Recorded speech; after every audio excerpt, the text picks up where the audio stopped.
Ce jour-là, la fille qui voulait tant rejoindre son paternel vient d'être libérée de sa cellule souterraine. Croyant jusqu'au bout et depuis des années que sa fille allait enfin revenir à la maison, celle-ci qui assistera probablement à sa destruction.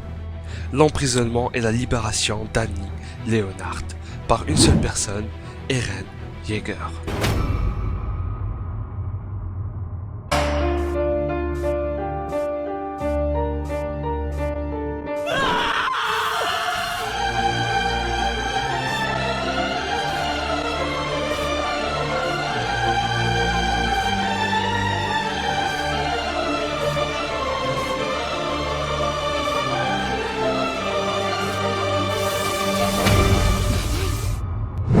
Oh salut tout le monde et bienvenue dans cette vidéo dont le rendu a pris plus de temps que la sortie d'Annie. Je suis quand même satisfait de pouvoir sortir une vidéo par mois, car avec la prépa je n'ai pas trop le choix, et puis les études sont ma priorité. On est presque aux 35 000, c'est super de voir l'évolution de la chaîne, et sans plus tarder, on va plonger ensemble dans ce chapitre 124 où nul espoir existe à présent. Allez, c'est parti. Le chapitre commence avec la vision des Eldiens se trouvant à Mar, ayant tous reçu le message d'Eren, une personne spéciale que je croyais être morte, le père d'Annie. Effectivement, toute personne entendant la voix du fondateur fut instantanément téléportée dans l'axe pendant le court moment de transmission. C'est la panique totale. Les titans colossaux sont en route et bientôt ils les verront à l'horizon au lever du soleil. De l'autre côté de la mer, Gabi a drôlement survécu grâce aux titans cuirassés qu'il avait récupérés en même temps que l'effondrement du mur. Quand Eren a annulé la cristallisation des titans colossaux, celle de Reiner et autres a aussi été affectée. Il n'a pas pu se défendre et s'est pris toutes les roches tombant de haut. Et ce qui veut dire que la forme initiale de Braun est exactement comme celle qu'on a vue à Revelio, sans armure. Les deux guerriers étaient à la recherche de Falco, qui s'est fait kidnapper pour son pouvoir de titan mâchoire. Le monde court à sa fin, le désespoir de partout. Reiner souffre tellement psychologiquement que physiquement. Gabi, ne baissant pas les bras, prend soin de son ancien futur prédécesseur, qui est à bout. Rassemble Pieck et tous les soldats Mar, puis fuyez d'ici en prenant l'avion de secours. Dit-il, tout le monde va périr, leur famille y compris. Et là, exactement comme Eren, s'attachant les cheveux et se regardant dans le miroir, on ressent une grande détermination. Chapitre 106, chapitre 124. Isayama ne se prive pas de nous mettre des parallèles et vous allez voir que ce n'est pas la seule. Sinon, il ne faut pas trop s'affoler, ce n'est qu'une simple apocalypse. Reiner s'endort tranquillement, il lui manquerait plus que Netflix. Je me suis tellement reconnu dans cette planche, moi qui essaie de me reposer alors que c'est la période d'examen à l'extérieur. Passons à la famille Braus, qui est poursuivie par un titan qu'on n'aura pas de mal à reconnaître. Neil, l'ami d'enfance d'Erwin. C'est juste triste de voir cela lui arriver avec le commandant Pixis qui souhaitait être dévoré par un joli titan féminin s'il devait un jour mourir.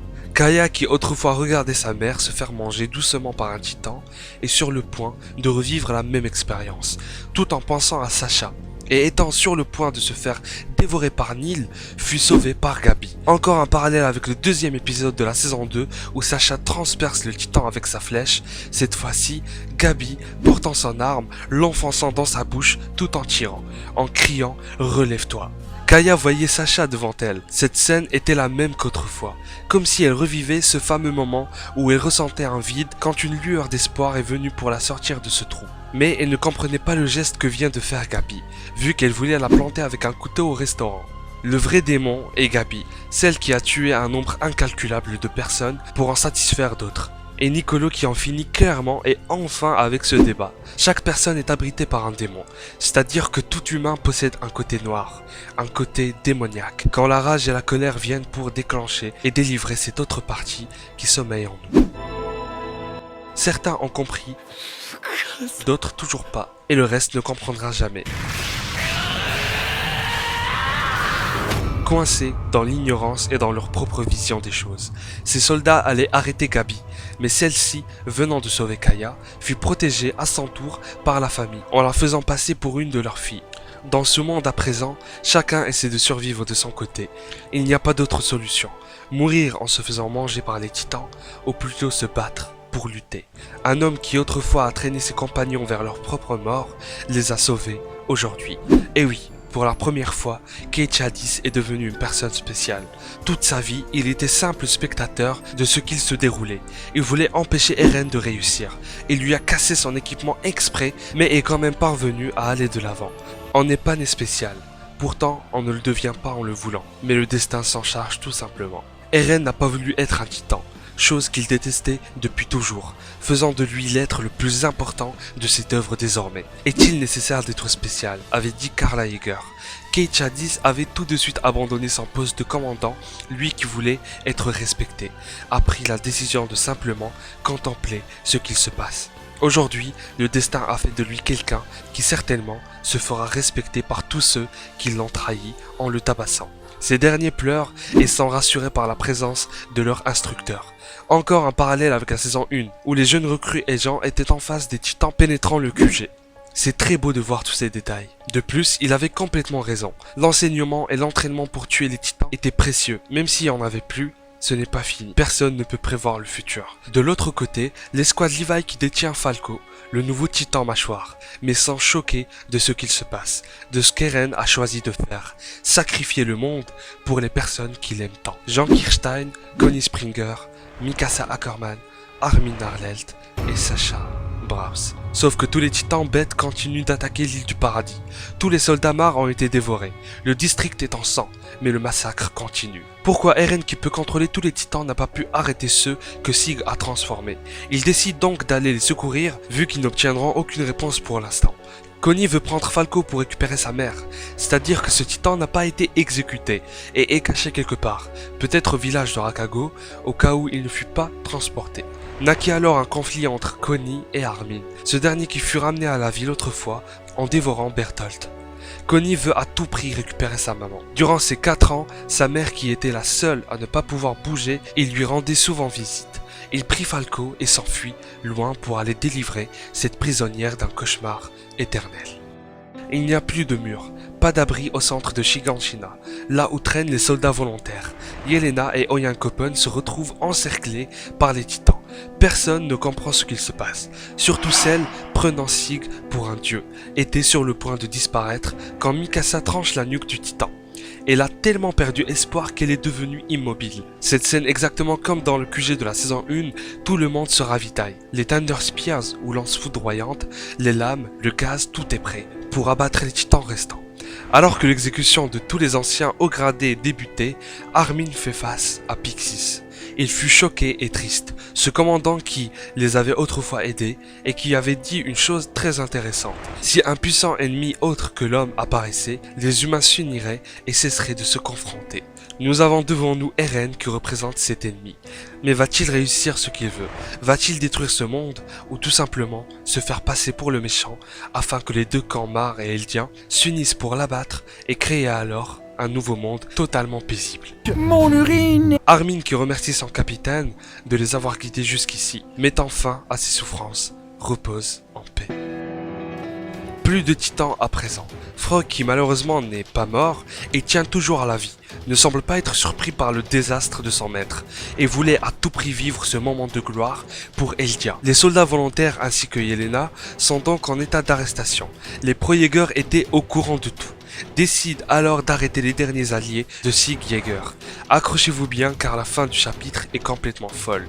Au passage, je vous annonce que les abonnements pour rejoindre la garnison, les brigades spéciales et le bataillon d'exploration sont disponibles sous la vidéo ou dans mon lien dans l'onglet communauté de ce post. Des grades Eldien et Mar sont aussi là pour les plus fous d'entre vous. Cela permet aux donateurs d'avoir un bonus, comme un badge des différents corps d'armée en fonction des mois et certains emojis privés que seul vous pourrez utiliser en commentaire ou dans le chat de live, ou même dans les premières diffusions, comme celle-ci si vous regardez la vidéo dès sa sortie. Bienvenue aux nouveaux soldats alors. Bon, lors de la rencontre de Gabi avec Mikasa et Armin, elle leur supplie de trouver Falco, et fut part de sa vision des choses, comme quoi elle ne souhaitait plus se battre, mais juste récupérer son compagnon ou petit ami. Ouais, faut pas oublier la confession. Pour après, disparaître. Hélas, il a été kidnappé par Connie afin de ramener sa mère. Elle fut choquée, comprenant la situation, mais elle ne pouvait quand même pas se permettre de l'abandonner. Chose infaisable pour quelqu'un qui s'est sacrifié pour elle. et supplie encore une fois Armin de demander à Eren s'il pouvait retransformer les titans en humains afin de sauver Falco et Madame Springer. Et il voulait y croire qu'Eren en était capable puisqu'il a même fait annuler tous les durcissements. Personne n'a remarqué ce petit détail très important, mais Armin lui pose une autre question. Quand est-ce que l'armure de Reiner s'est détachée de lui exactement? Et Gabi répond en même temps que la chute des murs. Mais alors que se passe-t-il au sous-sol où se trouve Annie?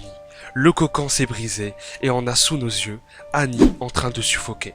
C'est tellement fou de la revoir. J'avais donc raison quand j'ai dit que l'ordre de faire sortir quelque chose des murs allait aussi impacter l'état d'Annie. Sa coquille était remplie d'un certain liquide, probablement pour la protéger en cas de choc. Nous sommes à la fin encore une fois. La saison 1 s'est terminée avec Annie et la dernière pourra finir avec elle aussi. Si elle pouvait crier et diriger les titans colossaux, elle perturberait Eren et sauverait le monde. Elle devra déjà regarder mes reviews pour être à jour, mais juste après, elle sera probablement du côté d'Armin. Ils entretiennent une relation très spéciale, comparée aux autres. Stop, ce n'est pas ce que vous croyez. Quoique... Enfin bon, pourquoi pas. Mais cela est sûr qu'Armin se dirigera vers Annie. Pour Connie, celui-ci aura une chance sur deux de rencontrer Levi et Angie. C'est tellement cohérent. Celui-ci qui se trouve entre le mur rose et le mur Maria, à côté de la forêt des arbres géants. Alors, est-ce que Levi pourra se changer en titan ou pas? Nous allons bientôt avoir la réponse de cela. Eren semble être capable de bouger vu qu'il s'est pas mal éloigné. Et si Reiner a pu sauver Gabi, ça veut dire que la transformation d'Eren a pris plus d'une seconde. Et du coup, Pieck a aussi pu récupérer Sig. Isayama, mais quel génie, aucun détail négligé, même la bague d'Annie, mais on fermera quand même les yeux sur le pantalon et la veste d'Eren qui se régénèrent. À présent, il nous reste qu'un flashback, celui d'Historia et peut-être aussi ce dernier où on peut difficilement voir Mikasa et Armin. Dans le chapitre 123, on peut voir cette personne qui nous ferait croire que c'est Sig, mais dans l'épisode 22 de la saison 3, rappelez-vous de ce titan, ils ont exactement la même position. Si la mère de Connie n'a pas été exécutée à cause de son immobilité, pourquoi pas ce titan? En vrai, on s'en fout. J'ai hâte pour la fin de Shingeki no Kyojin. Comment va finir ce manga? Et surtout, quand? Oui, il est possible d'avoir une fin en même temps que celle de la saison 4, qui d'ailleurs sera sûrement divisée en deux parties. Depuis presque 6 mois, on parle de cette fin. Une fin du monde confirmée pour moi, pour l'instant, d'après ma théorie. Ce chapitre était calme, malgré le désastre d'Eren, mais riche avec plein de parallèles et de scènes émouvantes remplies de sens. Et enfin, le retour d'Annie. Et elle l'avait dit, bizarrement dans ce monde, ceux qui ont la force de rivaliser avec les titans ont le choix de s'en éloigner. Faites-moi part de vos avis et théories. D'après vous, que va faire Annie à présent? Est-ce que tout le monde formera une alliance afin d'abattre la seule menace qui est Eren Yeager? On se retrouve pour la revue du chapitre 125 qui sortira entre le 4 et le 9 janvier 2020, que ce soit en VA ou en VF. J'aurais aimé pouvoir débattre davantage dans cette vidéo, mais pour moi, il est temps de replonger dans mes révisions. Je vous lâche un énorme acquis de droit dans la gueule et à la prochaine.